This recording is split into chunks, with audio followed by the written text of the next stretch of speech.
Richard Yap, Andrea Torres at iba pang Kapuso Stars makikiparty sa 26th Tarlac City Charter Anniversary mamayang gabi.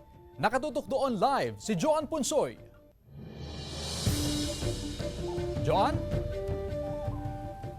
Chris, tiyak na magiging fun and exciting ang selebrasyon ng 26th Charter Anniversary ng Tarlac City dahil na rin sa partisipasyon at selebrasyon nga ng Kapuso Fiesta dito sa Tarlac City Plazuela na venue nga ng event. Nako mga Kapuso, naka-ready na po itong mga upuan para sa mga manonood. In fact, Chris, mayroon ng mga maagang nandito ngayon para masilayan o masaksihan yung ating mga Kapuso Stars na magpapasaya dito sa event. Mga Kapuso, mamaya ay makakasama natin ang Kapuso Stars na sina Kaloy Tingkungko, Andrea Torres, Richard Yap, Joaquin Dumagoso, Jason Abalos, Zonia Mejia, and of course, patatawanin tayo ng host na si Chariz Solomon. Mga Kapuso, 7 p.m. pa mag-umpis ang event, kaya naman may mga oras pa po para dumalo dito sa venue at meron pa po kayong maupuan dahil napakasapat po itong ating maupuan na naka-ready para sa inyo mga Kapuso. Kaya mga Kapuso, magdala po ng inuming tubig dahil tiyak magiging mainit ang selebrasyon dito sa Tarlac City. Kita-kits mga Kapuso!